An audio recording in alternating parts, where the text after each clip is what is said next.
I present today a man renowned worldwide as both a film director and a screenwriter who has won 3 Academy Awards for his movies Platoon, Midnight Express, and Born on the 4th of July.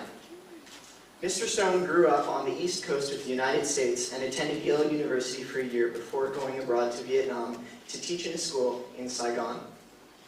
He attended Yale again for a short time and then returned to Vietnam, this time as a soldier in the U.S. Army. There he was wounded twice and awarded both the Purple Heart and the Bronze Star for valor under fire. He eventually graduated from film school at New York University and entered the film industry. He has since directed and written over 30 films and documentaries covering subjects ranging from Jimi Hendrix to Alexander the Great and topics from Wall Street to radio. Mr. Stone's films have challenged our views of history. This is not unintentional. I would even wager that Mr. Stone not only intends to provoke controversy, but relishes it. This is not unlike our own IB Taskmaster's intentions in our Theory of Knowledge class, also known as TOK. Which leads me to describe Mr. Stone's films as TOK-ish. Mr. Stone, on behalf of the New International School of Thailand, we welcome you to NIST. Ladies and gentlemen, Mr. Stone.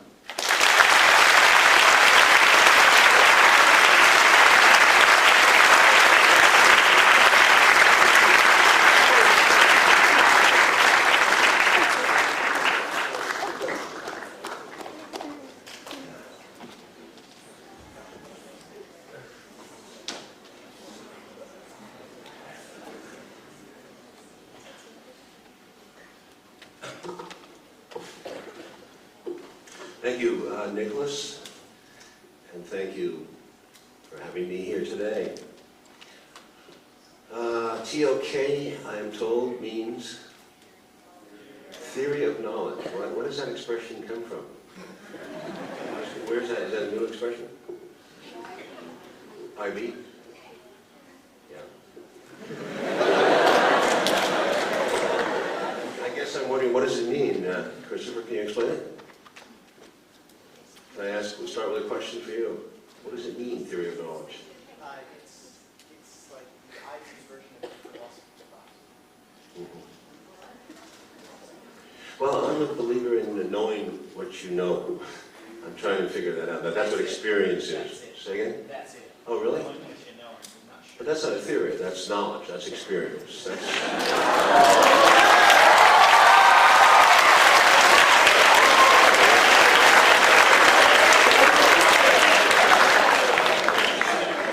I guess you could call it theory of living.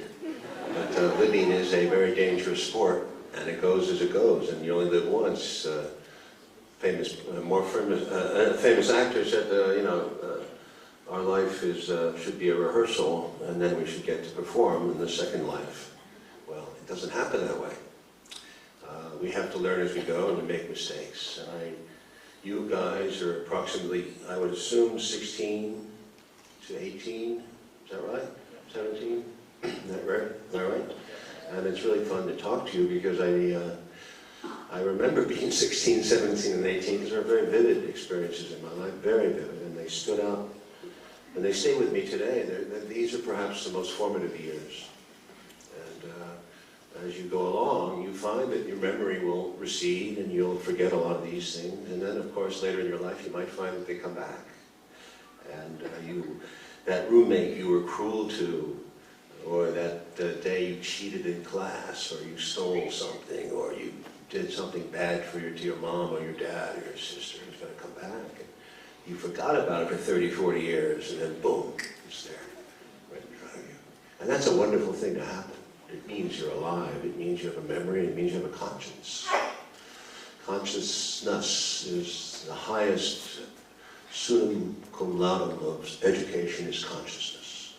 You will forget, as I did, most of the things you will learn in school.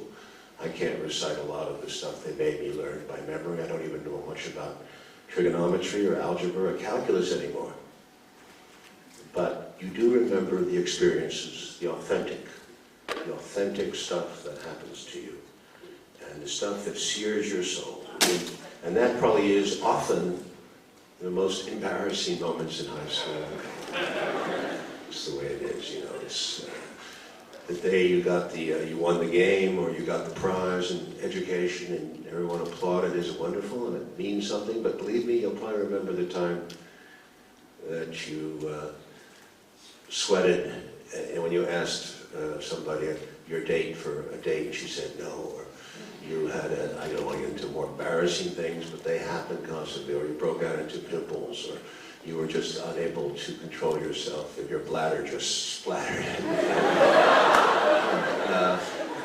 Hey, these are the moments that define existence, and I think that they're hard to live with. We bury them, we deny them, as most people deny everything that is embarrassing to them, and I think that's really a shame, because I think that's really where that's the big moment, that's the squeeze. That's when you feel so tiny and small and embarrassed and little, and you're sweating and you're miserable, and you hate it. It's a dark hole that you're in. And I think that's a very valuable moment for you to remember. Because if you can deal with that embarrassment and you can remember it, you will begin the process of understanding yourself better, because you will see yourself probably more objectively than you think yourself. We all think ourselves, I do believe we all think ourselves better. Most of us do, not everyone. There are self-loathing, masochistic creatures everywhere in the world. But most of us do have a higher sense of ourselves. We think we're smarter, better looking, prettier than we really are. Most of us walk around, we see our face, but we don't see our back. And that's why we call it a two-backed beast. So life is perception, and it's looking in the mirror, but finding the right mirror and seeing that there's a 360-degree mirror. So I think, I came here today and I was told that I was going to address you for only an hour 15, and that you had questions. And I do think your questions are going to point up to me much more your interests, because you're in Thailand, and I'm just coming from Los Angeles, and where I've been for the last 2 months, and in New York before that. So my mind is not focused on your interests here in Thailand, and I don't know much about what's going on here. So we're going to come to that in a second, and I'm not going to I was going to talk about education and about the need to study history and what that means, and remembering things, and passing on a concept of a memory and a civilization, and keeping a thread, and the need to keep civilization in contact with memory, in contact with peace, because peace is the greatest virtue that I think that we can collectively agree upon. When we're at war, there is no collective. We're all fighting each other. So these are great traditions, but I thought, you're not going to remember a word of what I say if I say that. You're going to walk out of here and say, oh, that was that Nobel guy, he said that, blah, blah, blah, peace, peace, peace, build bridges, blah, blah, blah. That's really not stuff you're going to remember. It's probably boring to you. So I'm going to say one thing that you can learn in high school, that is probably the most important thing you can learn, and that is to be kind. I think that's the hardest thing to learn, because my experience in high school, which was pretty tough, I went to a boarding school for 4 years, and it was all boys at that time. It was as cruel and tough an experience as I've ever had. It goes right up there with Vietnam, the Army, the Merchant Marine, and above all, the movie business, which is as tough and miserable a business as I've encountered, and jealousy and competition. But I look back to my days at high school, boarding school, and I remember the mercilessness of young men to each other. The lack of love, the casual brutality, the putting down of other people, the dismissal, the contempt, and generally speaking, a lack of mercy. Some teachers had it, very few, but when we had that little drop of sunshine, those are the teachers, frankly, I remember, because they were kind. They gave me a little bit of sunshine outside this closed-in world, this castle we were in. It was in Pennsylvania. It doesn't matter where.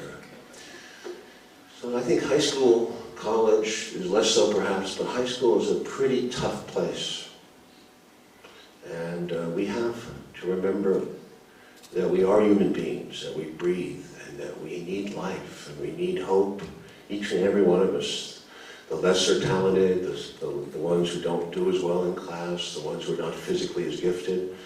These are the people that often suffer the most in school. And even those who do very well, such I did relatively well, but I was so tuned to war, to competition, to striving, to making myself better in order to deny my weakness, which was vulnerability, that I became so strong in some ways that I lost myself. I was too strong. I became a man of stone. And when you become a man of stone or a woman of stone, you think you're so good because you're going off to the Princetons and the Harvards of the world, but you're not. You've lost yourself. You've lost your soul. You've lost your heart. And that is the problem.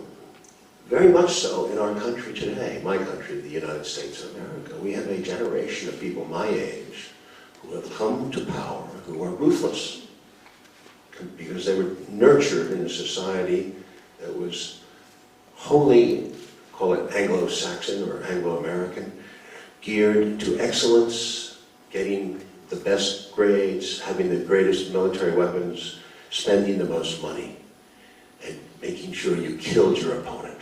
Not only did you have to have success, but you had to kill off the other guy. Man, it was tough. Some say that's what made America great. I don't think so. I think that's bullshit.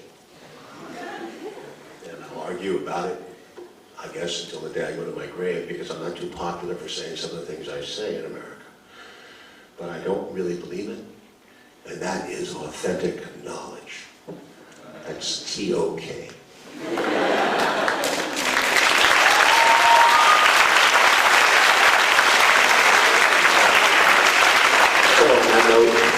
Thank you very much.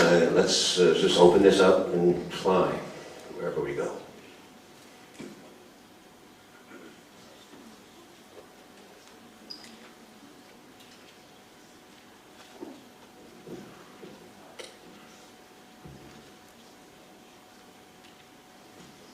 Questions?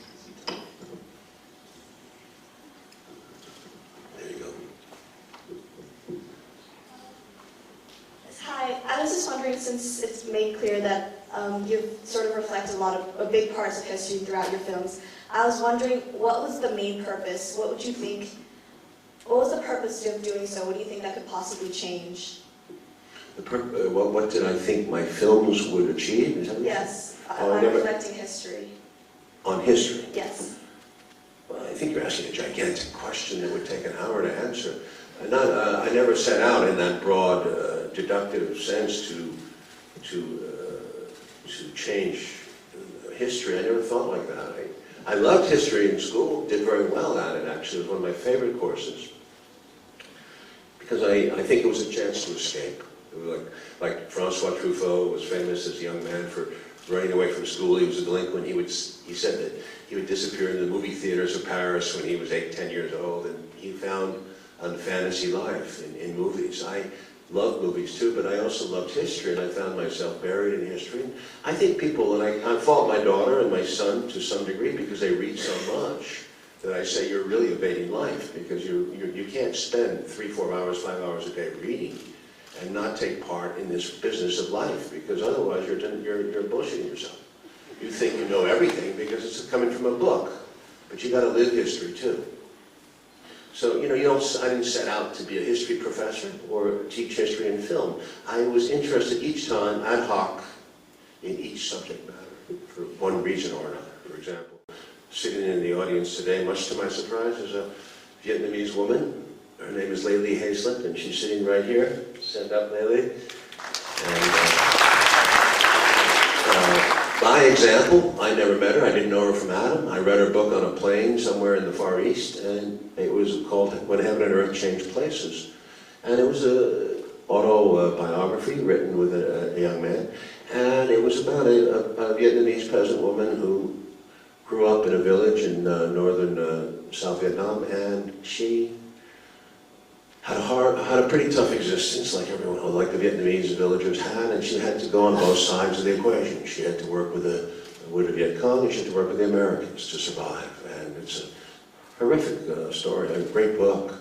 And in that book, in that story, that woman who I met was the ability to tell a story no one knew in America. It was about a Vietnamese woman growing up during the war who ends up in America, married to an American, who has to bridge two cultures and comes back to her own country in the end and tries to marry, and still does, to this day. She tries to marry her spirit with America and Vietnam. That's a great story. But it was very specific, and as a result, the movie I made called Heaven and Earth, 1994, which is one of my favorite movies, actually.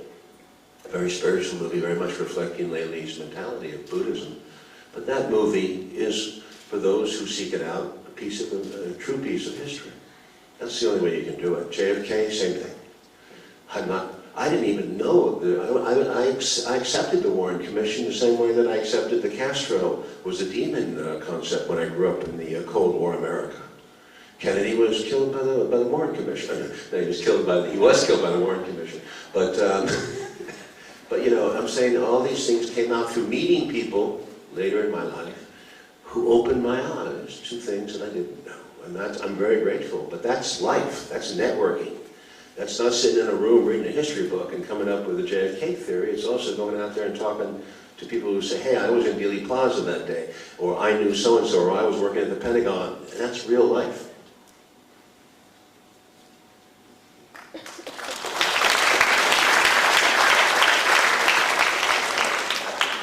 T-O-K. Some people argue that the purpose of history is to learn from the past, but we've seen so many of the mistakes being repeated. So what's your opinion on the sort of purpose of studying history? Okay, one thing you guys got to do in high school, you got to learn how to speak with rhetorical precision. You have to make your dictation and your words precise. Very important for life. Can you repeat the question, please? I'm sorry to put you on the spot. But my daughter is 14 and she does that slurring thing. Please repeat it. Some people argue that the purpose of history is to learn from the past, but we've seen so many of the mistakes in the past being repeated again. So in essence, we haven't learned from it. So what do you think is the purpose of history? The purpose of history? Studying history. You know, no one said there was a purpose of history. There is no God at the end of the day saying, here's the purpose of history. You guys listen to me or not? If I were God, I'd be bored to death by what I've seen over the last few thousand years. It was the same thing over and over again. Why would there be a God to hang around and watch this? Wouldn't you change something? It's ridiculous. We get smarter and smarter. We get computers. We're like the best monkeys in the world. And we've got the dumbest hearts. Our hearts are in the dirt. I mean, we kill each other like crazy. Look at what's going on in the Senate now. I mean, in the United States Congress, the Republicans have declared no to everything, and it's a complete blockage of common sense. So what is history but a repetition of insanity? On that basis, there is no hope if you seek for a purpose. I think what I said earlier is we got to work it out. History is a shadow that looms over us. All we can do is learn from the past, learn the overall patterns, not the dates, but you should know when the Crusades happened. You should know what sweeping events happened. You should certainly know when the French Revolution happened, when the Russian Revolution happened, when World War. If you don't know this, you're a moron and you're not paying attention, because it is important. It's as important as 2 + 2 and your basics. You have to have your building blocks. You should know what the civilizations were and when they ended and why. But they're not going to answer your questions. The purpose has to be worked out as you go. You will find your purpose the way I found my purpose.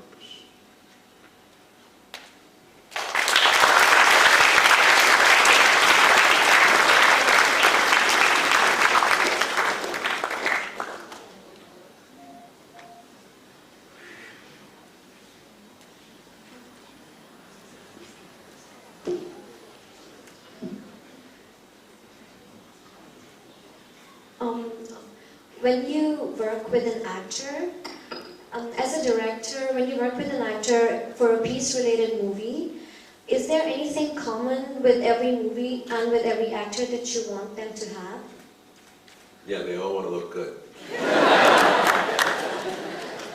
I There is a... I'm sorry, go ahead. I mean to say, for a peace-related movie, do you want an actor to have a certain aspect every time when you make such a movie? A what related movie? A peace-related movie? Peace, P-E-A-C-E? Yes. I would never think of it quite that way, that I'd make a peace-related movie. Peace is, to me, peace is not a very good dramatic subject. A peaceful family, a peaceful existence does not have an inherent drama that people will go to see. Make a peaceful movie, most people get bored. Peace is the result of true peace. True peace is the result of struggle. And struggle is dynamic and tension-filled. So you must get to peace if you can find the peace. Some people, for example, there's a movie, I don't know if you've seen it in Thailand, called Precious. It just came out, very, very well awarded, about a black young woman growing up in New York, and she is, everything is difficult for her, and she struggles to try to achieve. And it's not a resolved ending, but certainly she gets to a place where she finds more peace, and it's the beginning of a new life for her. But that's a good movie because she comes from tremendous adversity. Lei Lee came from tremendous adversity. She's a great believer in peace, and as a result, the movie becomes about peace. But it's really based in struggle and war. That's the nature of this life. Its evolution seems to be a form of struggle. I don't know that we've understood the full pattern of it, but we can see that evolution is extremely violent and dynamic and changing all the time.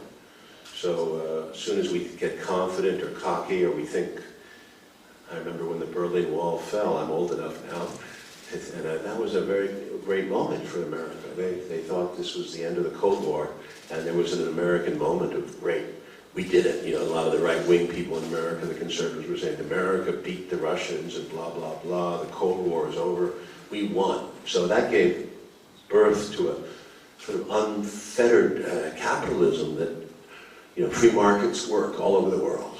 And that didn't quite turn out to be the case at all. On the contrary, it went the other way. Capitalism became its own enemy in a profound way.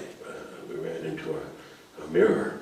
But your original question was about actors, and about actors, because I love actors, but I treat each actor very much differently. And I really mean that. I say that actors are, every type of human being comes to a camera in a strange way. It's like, some are similar, but most have different roots, different motivations, different things to offer. So I think that if anything, you have to work with actors in a very multicultural way, very, very varied. Each one has his own tipping point. It's a real challenge to bring a group of actors together into a whole, a chemistry that works. Very difficult for me, and I think most directors, because you can hire the best actor, the most famous actor, and then it's a nice package, and it all seems to fit to somebody's eye, but it really may not fit. So chemistry is a crucial aspect to casting.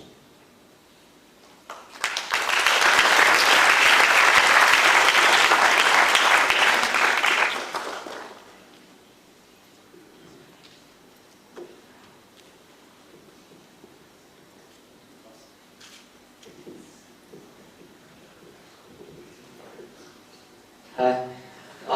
I'm just curious to know, because a lot of the schools and institutions nowadays concentrate on the pursuit of individual excellence. And from your speech before, we kind of got the idea that you don't think that's what schools should aim for. So I'm curious to know whether there's some direction that you would point schools at, or whether you have a personal opinion on the subject matter. If you have some insight to tell schools like our school, who concentrate a lot on the individual excellence rather than pointing us in the right direction, like you said.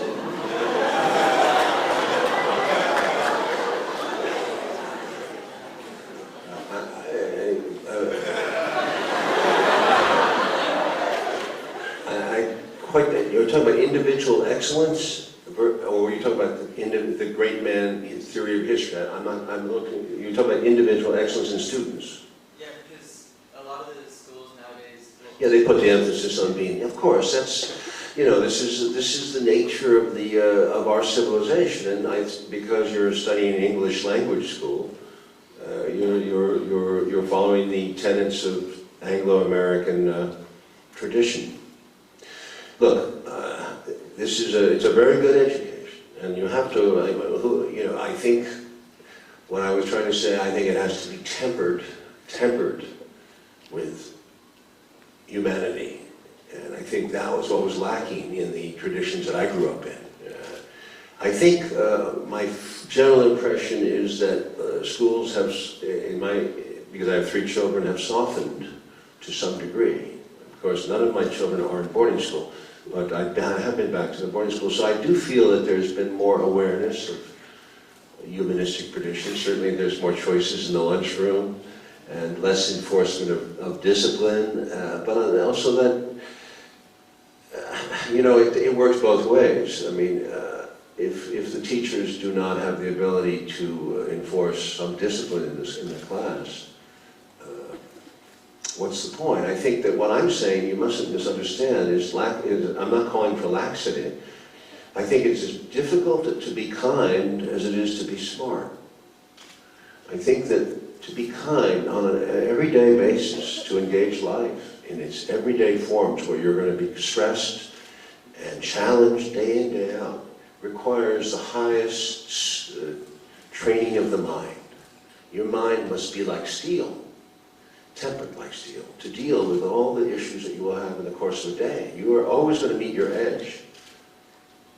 You're going to meet the bully on the way home, or someone is going to do something unjust that you think is unjust, or someone is going to anger you constantly through the course of the day. That will require your mind training in your discipline to kick in.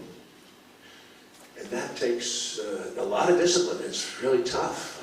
It's very tough indeed. I don't think it's any easier than learning dates or physics. So.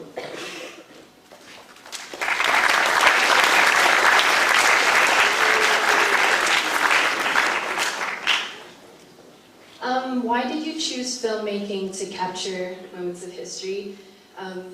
Did you always want to be in the entertainment business? No, I didn't.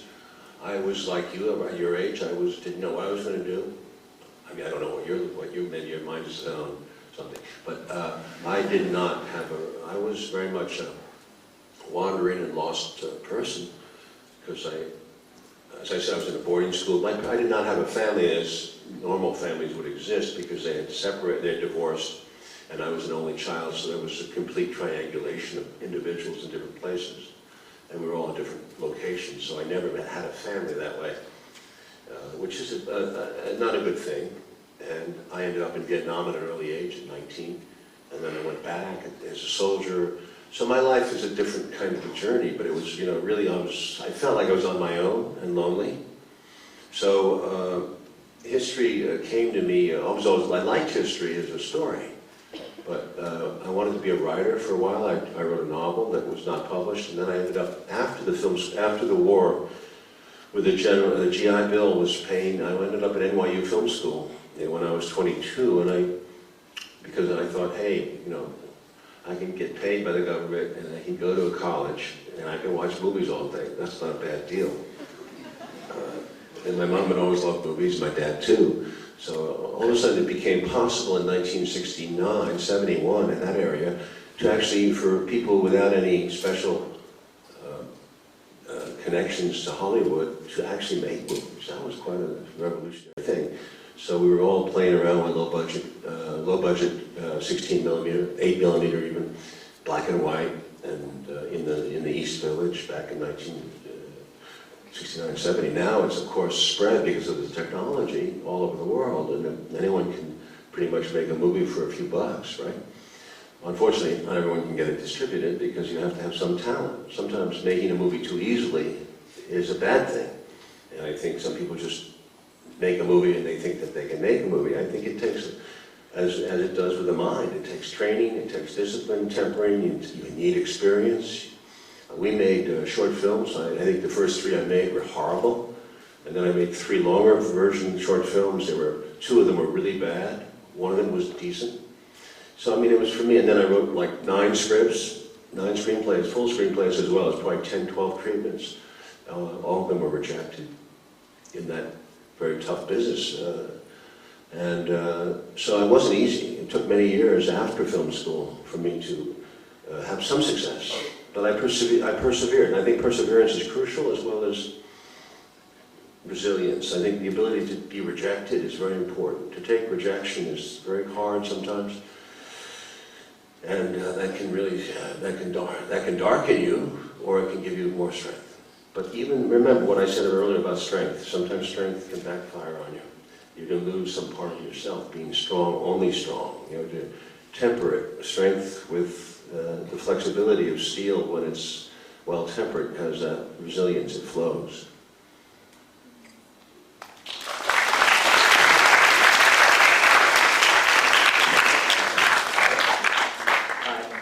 You say that struggle and conflict are necessary to achieve true peace. So based on that, do you feel that conflict and struggle are not only inevitable, but necessary?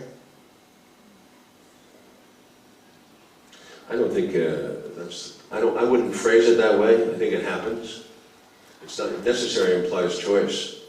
I don't think you can say to yourself, well, hey, my life is perfect. I'm living in this nice suburb. I don't have any struggle, therefore I'm going to go out and I'm going to go to the poorest neighborhood I can. I'm going to work with orphans and all the hard cases I can. I think that's a very noble gesture. But it rarely happens like that, does it? Because most of us are subsumed by our own struggle. And sometimes it's a minor struggle, but we don't see it that way. We see the world closing in on us, and we're in our own fog. So the fact that your mother won't let you go see your friend this weekend and wants you to stay at home to do your homework is a struggle, and it becomes a major struggle. So struggle is relative. It's all relative, and that's what you have to find for yourself. Everything is a small struggle will seem to you a big struggle. Some of the biggest struggles you ever have, you don't even realize are struggles until it's later, maybe you're looking back. I'm not saying go out and put yourself in the way of harm, but some people do. I did in Vietnam because I wanted adventure. But I wouldn't counsel on everybody because I think some people will get killed. And I don't know if you do, but if you want to get killed, you're welcome to try. But life is going to send you, eventually, even if you are sitting in that suburb, life is going to send you a challenge, I guarantee you. It's going on probably now, you may not realize it. Some people are asleep. I know a lot of people in my high school, or my boarding school, were really sleepwalking through 4 years. I mean, they were rich kids, and they had money, and they loved to play golf, and they're good golfers. And they get good jobs, and they still do. I met them at the reunion a few years ago. And they led good lives, and I'm sure that they had setbacks, but I'm saying some people can live a good life in that way, that American life, that you play golf, you're a member of the country club, you got money, you got some kids that you don't talk to, a wife, you're a member of the church group, and hey, it's all cool, fine. But they're not on the same, they're not thinking the same way that some of the more sentient people, I believe, should be thinking. I don't think their consciousness is as expanded as it should be. But who am I to criticize? You're a good golfer, Steve.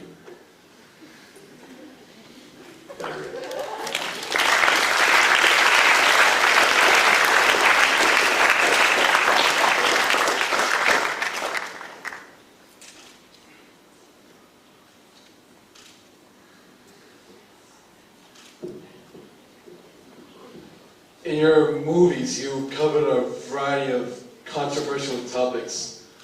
Out of all your films, what movie do you think was the most controversial? Probably in its time was JFK, and a close second would have been Natural Born Killers. But JFK was really a crossover moment for me because of the amount of national and international media. I was shocked because I really thought the Kennedy murder, which had been really not talked about for a long time at that point, we're talking about 1991, and it kind of disappeared from the national debate. And by bringing it back, I thought it was a good thing to do, because it was really, to me, an investigation. And there was an enormous amount of detail, evidence, and discussion of witnesses. It's an amazing mystery wrapped in a riddle. And I talked to, I may be much criticized for it in America, but I tell you, I've talked to as many people involved in that assassination as probably anybody alive today. And it's an amazing story, and I did it. I thought I'd be respected for it, and I was lambasted in the establishment press. It was before the movie came out. We were trashed in big articles in the Washington Post. Newsweek came out with a big cover saying, "Why you should not believe this movie." I was called a myth maker of making up things. I was called a propagandist. It was the worst, one of the worst disillusionments of mine. I didn't see it coming.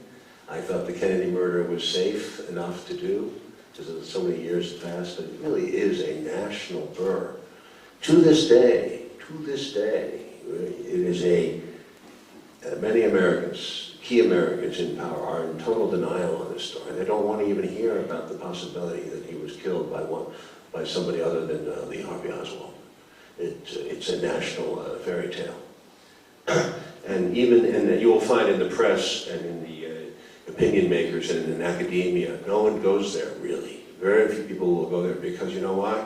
They would be endangering their careers and their positions.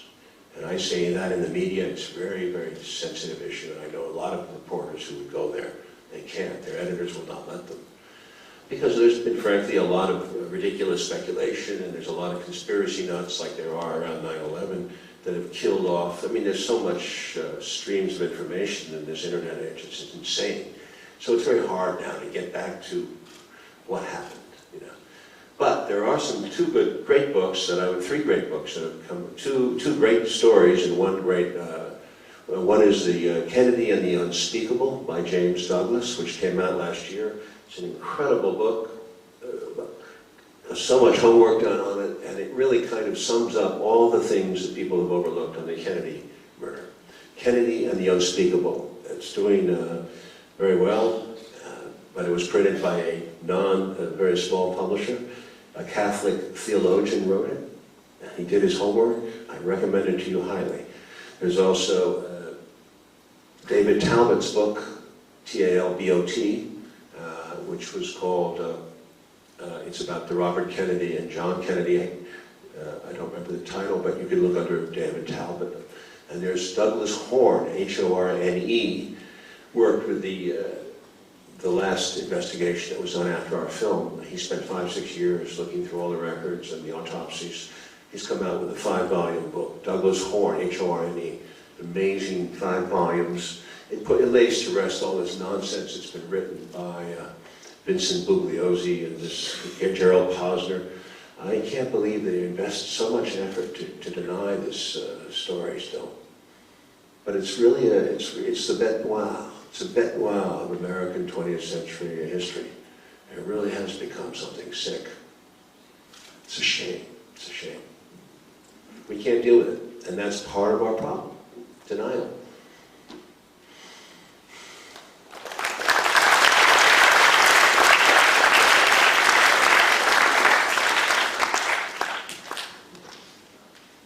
I was wondering, when you're directing films, how you create an authentic portrayal of past events. What you use, especially on controversial topics or something that can be questioned. How you create something that you feel is authentic. Well, it's hard to do. You know, movies are parallel realities. You don't quite do it quite, you know, you can do a docudrama and try to create exactly, but you're going to have actors, right? So once you have an actor, you're interpreting. Once you have clothes, your costumes are clothes, they're interpretations. You have a camera, you're shooting film. Film changes the quality of the experience. The lighting changes. So I mean, you have to understand that this is a conceit. I would call it a dramatic conceit. Some people don't get that. A lot of movie critics still don't understand that. But given that conceit, you are making a parallel. And I go out of my way to make it as authentic as possible. I try to know as much, research as much, try to talk to real people, try to get them in the movie if possible. It's tedious but very exciting work. But it's very detailed, and you get the best people to work with you. You have costumers and designers and cinematographers and actors who study the roles. You have to be. In most cases, I've done contemporary. With Alexander, I was dealing with 3,000 plus years ago, but we actually got about 5-10 classicists with us who really helped us a lot to try to get this as authentic as possible.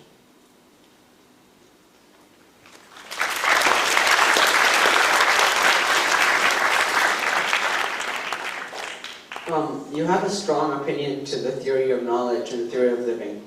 How is this influenced and developed?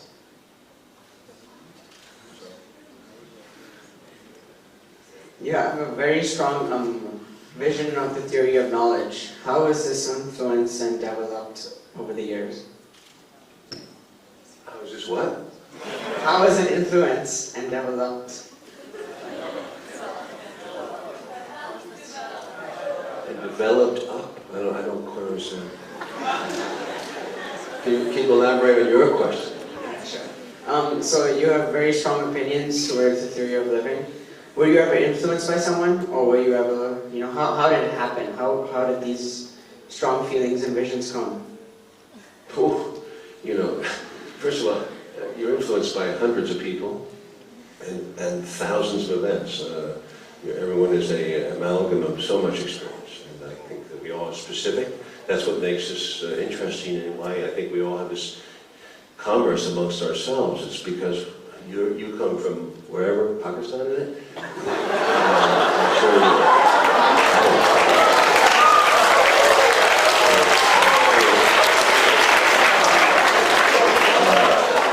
as we say on Wall Street, that's what makes a market, And I think the marketplace of ideas and free marketplace of ideas is the best solution. And I think the academic world is part of that free marketplace. So, strong opinions, well, it depends how you live your life. Some people may not have strong opinions. Maybe they just go along and they're fine. I have strong feelings. Opinions are not such a great thing. I'd like to know. Opinions are wind. I hope I'm not making wind. And I try hard to say things I know or feel that I know that are strong. But opinions are not necessarily a good thing. I think opinions can destroy the political discourse and destroy the need for consensus. What we need to know is we have to deal with real things and with coming together and trying to forge a political consensus.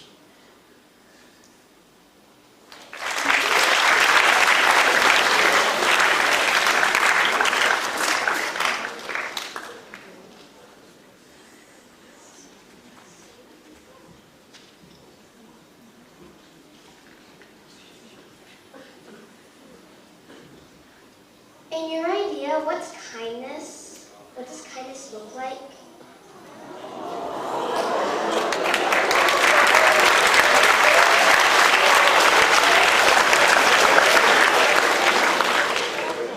I'm getting grilled today.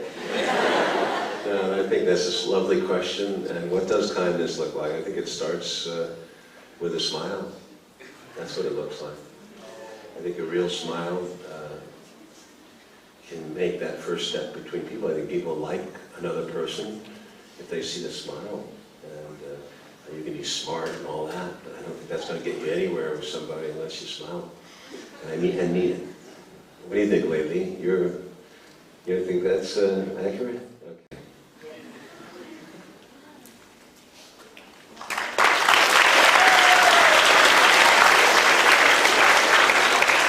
Can you give us some examples of how you've acted kindly? Why me? Listen, my life is a series of blunders too, I've acted angry and egotistical so many times, and I've learned to try to see that and try to catch that. And kindness takes many forms in the way of certainly when you make a movie, it's an act of collective kindness. You have to get hundreds of people together to agree to work at a certain time and place in a certain country, and they got to show up. And it's not just paying them, but it's also having an attitude on the set where people want to go to work, are happy to go to work, and they enjoy being in collaboration with each other. That whole thing is like an army coming together to create an idea. And I've always felt in the movies that I make, and I think lately was on the set for a long time on Heaven and Earth, you know, if I really can't tolerate, for example, the actor or the technician who thinks he's more important than the idea. I think we all are subservient to this one collective idea that we're making this movie. We have to agree on that. Once you get the egos, especially movie star egos involved, it really distracts deeply from the need to make this one idea work. So, I mean, as an act of kindness, that's a real stretch because you have so many problems every day on a movie set, as you do it in a battle. When things are coming up, you're always, as I said earlier, meeting your edge. But overcoming it with a feeling of we're doing a good thing is a form of kindness. Of course, it takes so many other forms in your family life. That's the hardest of all, I think, to be kind to your family. Jesus. I think we all know about that. And I think our worst battles are often inside the family. Divorces, children hating their parents and vice versa, and all those conflicts. Yeah, I think children, a lot of parents in the world should sell their children. Don't kid yourselves, or want to. I think kindness is a very tough and challenging, as I said earlier, not easy. A smile is the beginning, but true kindness is an act of tremendous willpower.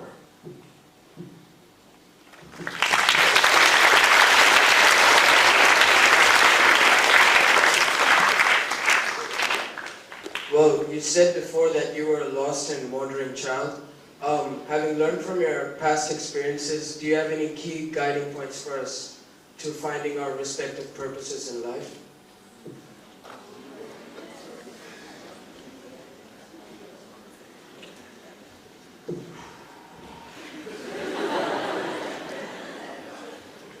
I would say, my gosh, that's everyone has to go their own path, you know. And I think we learn from each other, and what can I tell you? I can tell you, I suppose, some cliches and banalities about test yourself, question yourself, question authority. Certainly, you should always question authority. Think for yourself. Please think freely. Think freely about religion, history, what your teachers tell you. That's not to say to be rude or have a fight, but just to question and question authority. That's what I did. And I got myself in a lot of trouble. America, when I grew up, was very conformist, extremely conformist. The man of the 1950s, my father's generation, World War II generation, was a silent man. And they talked this nonsense about the greatest generation. I didn't see that. I saw the silent generation. Conformist, scared, horrified by communism, into a major Cold War. McCarthy was rampant. Eisenhower was scared of McCarthy. I mean, it was just awful, the 1950s. The silent man to grow up. And then that same generation, whatever they write about, the greatest generation, there's the same generation that sent us to Vietnam. I went there. This is all my guys I met over there were World War II veterans, and they were arrogant bastards. They didn't know how to fight the enemy. They didn't know what they were doing there. They were lost in their World War II mythology. So, you know, I've grown up, and that made me just start the process of questioning, because up until that point, I was very conformist. Very conformist. My father was, I loved my father, but I really did. But he was a good man, solid, intellectual, smart. But he hoed the party line. It was Republican, it was Eisenhower, the nuclear bomb. Didn't think about the consequences of death or war, and he had been in war. To him, Vietnam was a police action. He missed the point. Because Vietnam was a smaller war than the war he fought. So, you know, you have to question everything after a certain point, but you have to find your way. I mean, it's give and take. It's give and take. You know, you can be Gandhi too. You can go and say, I'm smarter, I'm better off inside the bars than I am outside, because this place is a nut house. especially now, Wall Street behaving the way it is. Anyway, good luck.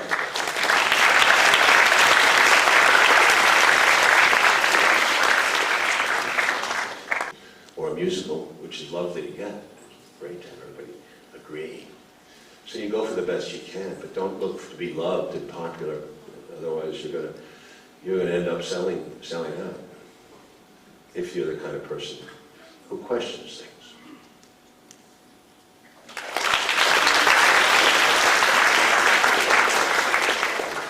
Over the next 3 years, you've done so many documentaries, and the latest film on Wall Street. Can you please share with us what you have done lately? What have I done? I've done documentaries, you mean, and very interesting subject matter. I did three on Castro. The third one is Fidel Castro of Cuba. I just shot a third one in August of last year when he's 84 years old. I went to Cuba at his invitation, and we spent a few hours, and we filmed him, and I hope to get it out this year if I can get it past the American political media. Anyway, I did 3 on Castro, 1 on Israel and Palestine, called Persona Non Grata, which was shown on American television, limited. And I did 1 on Chavez, called South of the Border, where I interviewed 7 South American presidents from all over, from Brazil to Argentina, and they all said that Chavez was a positive and strong influence in the region, contrary to what the American media had said about him. So I was challenging the American viewpoint of Chavez and Castro. I also am working on a 10-part, 10-hour documentary called, for now, The Secret History of America, which is a bitch. It's archival. We have dug up research footage from all over the world.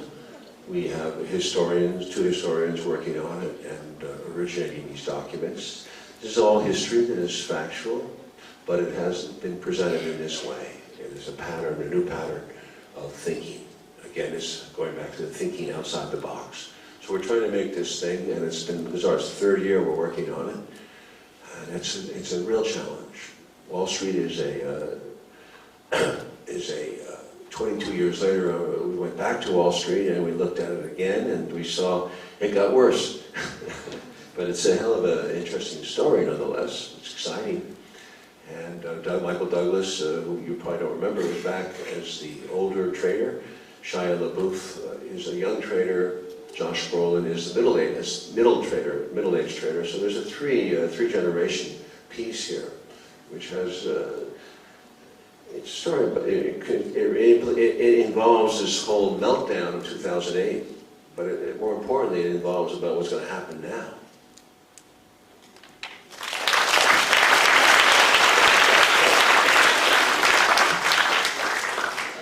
If you have a chance to make a movie that summarizes all the events in the 20th century, what's the focus are you gonna put on? Like, what are you gonna put on a movie? Well, I'd rather do the documentary, frankly. The Secret History of America, in fact, starts, well, it doesn't start, but it goes from 1900 election of William Jennings Bryan against William McKinley. That was the 1900 election, and compares it to the 2000 election of Gore Bush. Not that the 1900 election was stolen, it was not. McKinley won. But the 2000 election definitely was stolen by the Supreme Court. But it's still, there was a lot of issues in those 2 elections that are really pregnant to what's going on today about imperialism and about America's reach abroad. So it's a great story, and we try to wind World War I into World War II, into the Cold War, and explain the Cold War from this perspective. Empires. We study the American Empire, the British Empire, and the Russian Empire. Those 3 empires as a triangulation. And frankly, it's a new way of thinking about this thing, because in American history, which is very self-centered, the way I grew up, the way the books are written, it's America first kind of theory. And of course, Britain is our ally, but it's not at all that way. It's a very interesting story of American of the true history of the 20th century, where America is part of a globe of planets, a nation, a globe of countries. And we try to look at this thing objectively. So it's a real challenge because it has to be shown in America too. So, you know, history has been perverted, and not just America too. I mean, I think that every country perverts its history to make itself look best, whether it's France, Italy, China. Every country tends to the nationalistic view of history.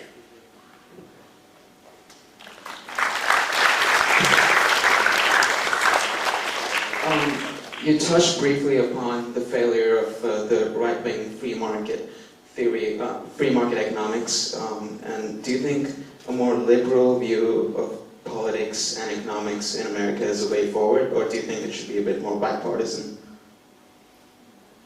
What do you mean by bipartisan? I'm sorry.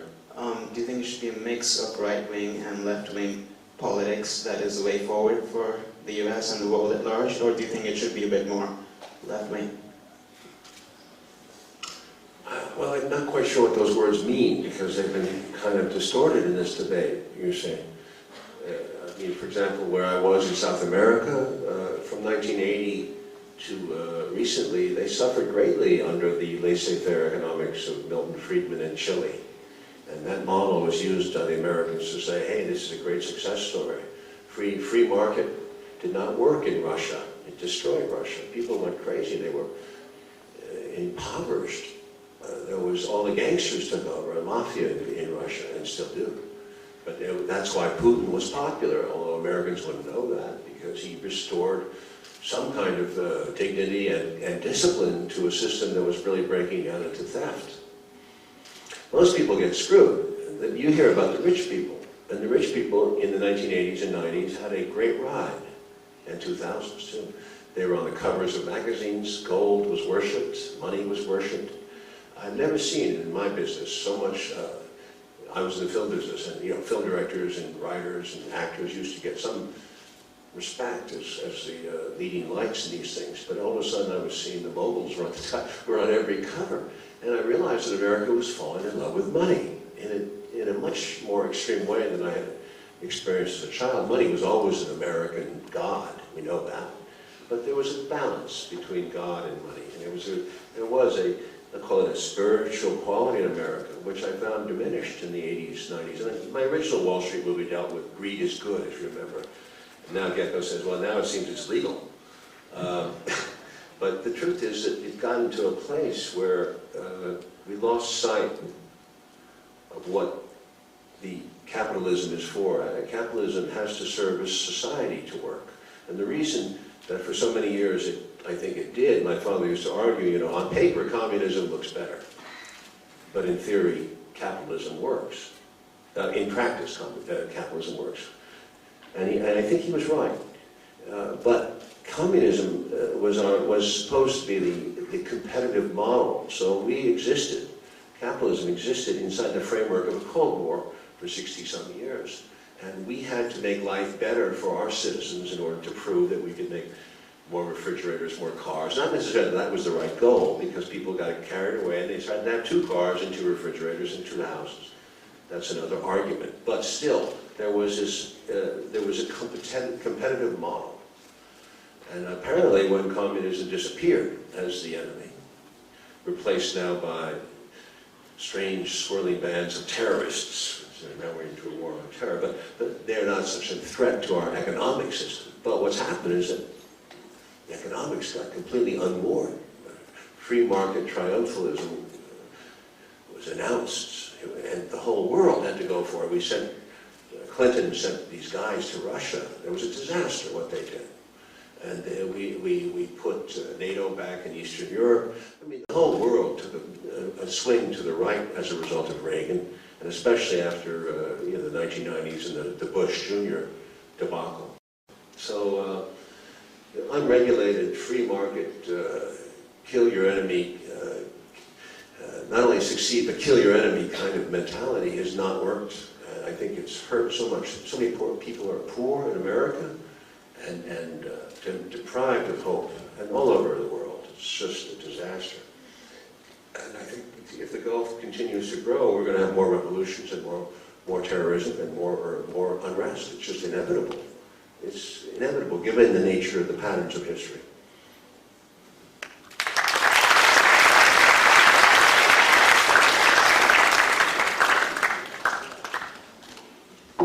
Yes, sir.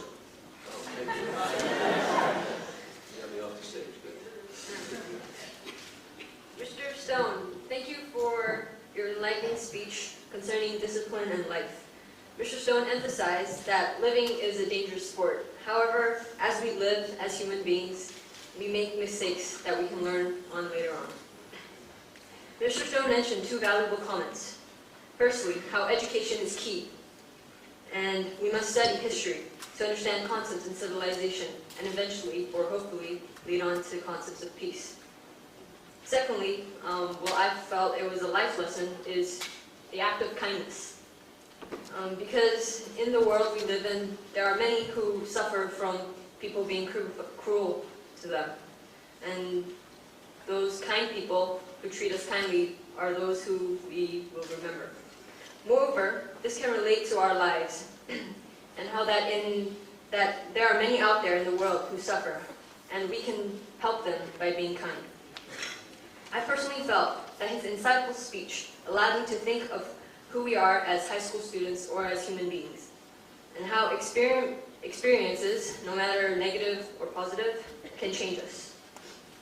I think that Mr. Stone has made it very clear to us today that we must learn as to understand where we have come from, and how societies and civilizations were developed over these past years. So on behalf of the NIST community, we would like to thank you, Mr. Stone, for coming in and spending your time with us. Thank you.